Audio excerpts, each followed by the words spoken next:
Hello ವಿದ್ಯಾರ್ಥಿಗಳೇ, ಸ್ವಾಗತ ನಮ್ಮ ಒಂದು ಚಾನಲ್ಗೆ. ನಾವು ಈ ಒಂದು ವಿಡಿಯೋದಲ್ಲಿ ಕನ್ನಡ ವಿಷಯವಾದ ಮಾಡಲ್ ಕ್ವಶನ್ ಪೇಪರನ್ನು ಬಿಡಿಸ್ತಾ ಇದ್ದೇವೆ. ಎನ್ಯುವಲ್ ಎಕ್ಸಾಮ್ನಲ್ಲಿ 2014ರಲ್ಲಿ ಕೇಳಬಹುದಾದ ಅಂದರೆ ಎಂಥ ಕ್ವಶನ್ ಪೇಪರ್ ತಮ್ಮ ಎನ್ಯುವಲ್ ಎಕ್ಸಾಮ್ನಲ್ಲಿ ಬರ್ಬೋದು ಮತ್ತು ಎಂಥ ಕ್ವಶನ್ಗಳು ಕೇಳುತ್ತಾರೆ 8 ಮಾರ್ಕ್ಸ್ ಸಲುವಾಗಿ ಅಂತ. ಈಗಾಗಲೇ ಪಾರ್ಟ್ 8 ತನಕ ವಿಡಿಯೋ ಮಾಡಿದ್ದೇನೆ.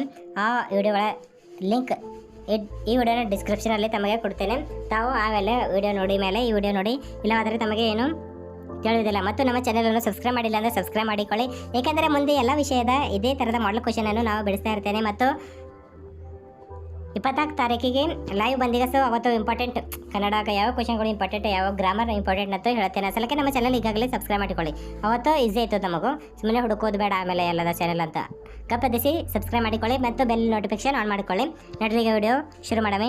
ಕೆಳಗಿನ ಯಾವುದಾದರೂ ಒಂದು ವಿಷಯದಲ್ಲಿ 15 ವಾಕ್ಯಗಳಿಗೆ ಕಡಿಮೆ ಇಲ್ಲದಂತೆ ಪ್ರಬಂಧ ಬರೆಯರಿಯದ ಹೆಂಗೆ ಅಂಕಿಗಳು ಸಿಗ್ತಾವೆ ನೋಡ್ರಿ. ವಿಷಯ ಪ್ರವೇಶ ಫಸ್ಟ್ ಪೇಟಿಗೆ ಬರೀತಿರಲ್ಲ, ಅದಕ್ಕೆ 1 ಮಾರ್ಕ್ಸ್ ಸಿಗ್ತಾವ. ಒಡೆಯಲು ಸಮರ್ಥ ವಿವರಣೆಯೊಂದಿಗೆ ಬರೀತಿರಲ್ಲ, ಅದಕ್ಕೆ 2 ಮಾರ್ಕ್ಸ್ ಸಿಗ್ತಾವ. ಉಪಸಂಹಾರ ಲಾಸ್ಟಿಗೆ 1 ಮಾರ್ಕ್ಸ್. ಭಾಷೆ ಶೈಲಿ 2 ಸಲ ಬರೀತೀರಿ, ಅದು ನೋಡಿ ಅದೊಂದು ಸಲ 1 ಮಾರ್ಕ್ಸ್.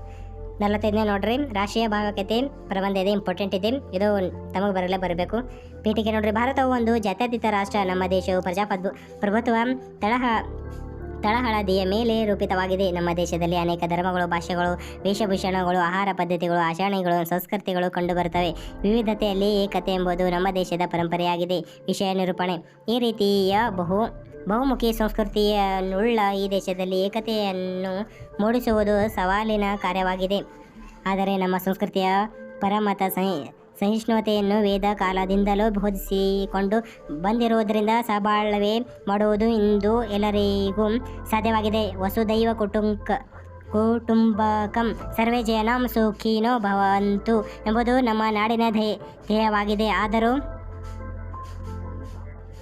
ಅಲ್ಲಲ್ಲಿ ಭಿನ್ನತೆ ಮಾತುಗಳು ಆಗಾಗ್ಗೆ ಕೇಳಿ ಒಂದು ದೇಶದ ಶಾಂತಿಯನ್ನು ಕದಡುವ ಕಾರ್ಯವನ್ನು ಮಾಡುತ್ತಿರುವುದು ದುರ್ದೈವದ ಸಂಗತಿಯಾಗಿದೆ. ಧರ್ಮಗಳ ನಡುವೆ ಭೇದ ಭಾವನೆಯನ್ನು ತೋರುವುದು, ಜಾತಿಯ ಹೆಸರಿನಲ್ಲಿ ಮೇಲು ಕೀಳು ಭಾವನೆಯನ್ನು ಮೂಡಿಸುವುದು, ಭಾಷೆಯಿಂದ ಜನರನ್ನು ವರ್ಗೀಕರಿಸುವುದು ಮೊದಲಾದ ದುಷ್ಟಕೃತ್ಯಗಳನ್ನು ಕಾಣಬಹುದು. ಇದರಿಂದ ಅಸಹಿಷ್ಣುತೆ ಮನೋಭಾವ ಜನರಲ್ಲಿ ಮೂಡುತ್ತದೆ. ಆದರೆ ನಾವು ಇವುಗಳನ್ನು ಹೋಗಲಾಡಿಸಲು ಕಂಕಣಬದ್ಧರಾಗಬೇಕು.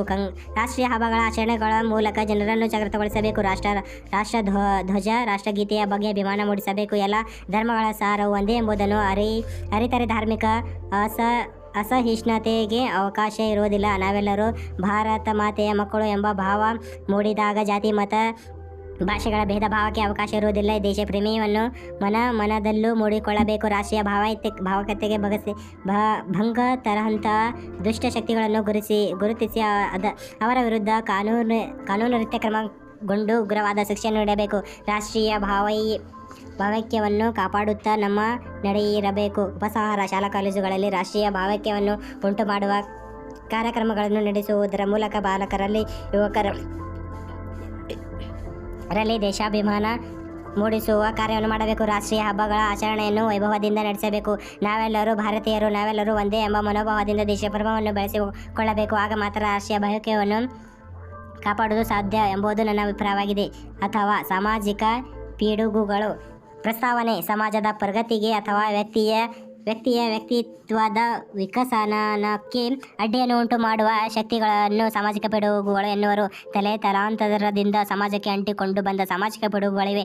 ಜಾತೀಯತೆ, ವರದಕ್ಷಿಣೆ, ಸ್ತ್ರೀ ಶೋಷಣೆ, ಅಸ್ಪೃಶ್ಯತೆ, ಮಾದಕ ವಸ್ತುಗಳ ಸೇವನೆ, ಜೀತ ಪದ್ಧತಿ, ಬಾಲ ಕಾರ್ಮಿಕ ಪದ್ಧತಿ, ಮೂಢನಂಬಿಕೆಗಳು ಇತ್ಯಾದಿ ಇವೆಲ್ಲವೂ ನಮ್ಮ ಸಮಾಜದಲ್ಲಿ ಬೇರು ಬಿಟ್ಟಿವೆ ಹಾಗೂ ಯಾವ ಶಾಸನಕ್ಕೂ ಜಗ್ಗದಿವೆ. ಇವುಗಳಿಂದ ಸಾಮಾಜಿಕ ಸ್ವಾಸ್ಥ್ಯ ಕೆಟ್ಟು ಹೋಗುತ್ತದೆ. ಇವುಗಳು ಒಂದು ಸುಂದರ ನಾಗರಿಕ ಸಮಾಜ ನಿರ್ಮಾಣಕ್ಕೆ ಅಡ್ಡಿಯಾಗಿವೆ. ವಿಷಯ ನಿರೂಪಣೆ.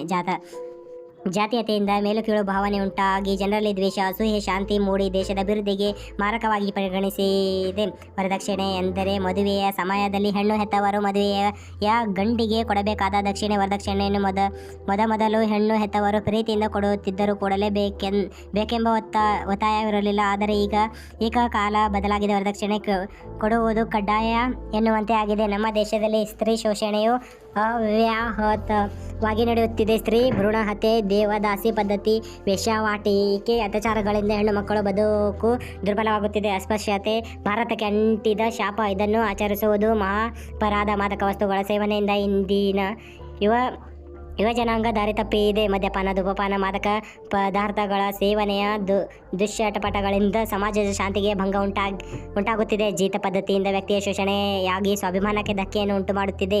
ಬಾಲಕಾರ್ಮಿಕ ಪದ್ಧತಿಯಿಂದ ಅನೇಕ ಮಕ್ಕಳು ತಮ್ಮ ಸುಂದರ ಬಾಲ್ಯವನ್ನು ಕಳೆದುಕೊಂಡು ಶೋಷಣೆಗೆ ಈಡಾಗುತ್ತಿದ್ದಾರೆ. ಮೂಢನಂಬಿಕೆಗಳು ಜನಸಾಮಾನ್ಯರ ಮಾನಸಿಕ ಶಾಂತಿಯನ್ನು ಕದಡುತ್ತಿವೆ. ಹೀಗೆ ಅನೇಕ ಸಾಮಾಜಿಕ ಪಿಡುಗುಗಳು ಸಮಾಜದ ಅಭಿವೃದ್ಧಿಯನ್ನು ಕುಂಠಿತಗೊಳಿಸುತ್ತವೆ. ಉಪಸಂಹಾರ: ನಾವು ಸಾಮಾಜಿಕ ಪಿಡುಗುಗಳ ವಿರುದ್ಧ ಹೋರಾಡುವ ಮನೋಭಾವನೆಯನ್ನು ಬೆಳೆಸಿಕೊಳ್ಳಬೇಕು. ಸಾಮಾಜಿಕ ಪಿಡುಗುಗಳಿಂದಾಗುವ ಅನಾಹುತಗಳ ಬಗ್ಗೆ ಜನರಲ್ಲಿ ಜಾಗೃತಿಯನ್ನು ಮೂಡಿಸಬೇಕು. ಸರ್ಕಾರವು ಸಾಮಾಜಿಕ ಪಿಡುಗುಗಳನ್ನು ಹೋಗಲಾಡಿಸಲು ಜಾರಿಗೆ ತಂದಿರುವ ಕಾಯ್ದೆ ಕಾನೂನುಗಳ ಬಗ್ಗೆ ಅರಿವನ್ನು ಪಡೆದುಕೊಳ್ಳಬೇಕು. ಪ್ರತಿಯೊಬ್ಬರಿಗೆ ಸಮಾನ ಶಿಕ್ಷಣ ದೊರೆಯುವಂತೆ ಅವಕಾಶ ಮಾಡಿಕೊಳ್ಳಬೇಕು. ಸರ್ವಧರ್ಮ ಸಮಾನತೆ, ಜಾತ್ಯತೀತತೆ, ಮಾನವೀಯ ಮೌಲ್ಯಗಳನ್ನು ನಮ್ಮದಾಗಿಸಿಕೊಂಡಾಗ ಮಾತ್ರ ಸಾಮಾಜಿಕ ಪಿಡುಗುಗಳನ್ನು ಹೋಗಲಾಡಿಸಲು ಸಾಧ್ಯ ಎಂಬುದು ನನ್ನ ಅಭಿಪ್ರಾಯವಾಗಿದೆ. ಇಲ್ಲಿಗೆ ಈ ಕ್ವಶನ್ ಪೇಪರ್ ಮುಗಿದೋಯ್ತು ವಿದ್ಯಾರ್ಥಿಗಳೇ. ಮಾಡಲ್ ಕ್ವಶನ್ ಮುಗಿದೋಯ್ತು. ಇಲ್ಲಿವರೆಗೆ ಪ್ರಬಂಧ ಲಾಸ್ಟಿಗೆ ಕೇಳಿದ್ದಾರೆ. ಇದು ಬಿಡಿಸಿದ್ರೆ 5 ಮಾರ್ಕ್ಸ್ ಸಿಗ್ತದೆ. ಮತ್ತು ನಮ್ಮ ಚಾನಲನ್ನು ಸಬ್ಸ್ಕ್ರೈಬ್ ಮಾಡಿಕೊಳ್ಳಿ. ನೆನಪೋಗತ್ತಿಗೆನ ಗಮನಿಸಿ ಸಬ್ಸ್ಕ್ರೈಬ್ ಮಾಡಿ. ಇನ್ನು ವಾಟ್ಸಪ್ ಚಾನಲ್ ಜಾಯ್ನ್ ಇಲ್ಲ ಅಂದರೆ ಅದು ಕೂಡ ಜಾಯ್ನ್ ಆಗಿ. ಯಾಕಂದರೆ ಪಾಸಿಂಗ್ ಪ್ಯಾಕೇಜ್ PDF ಲಿಂಕ್ ಅಲ್ಲಿ ಕೊಡ್ತೇನೆ ಮತ್ತು ಡಿಸ್ಕ್ರಿಪ್ಷನಲ್ಲಿ ಕೂಡ ಕೊಡ್ತೇನೆ.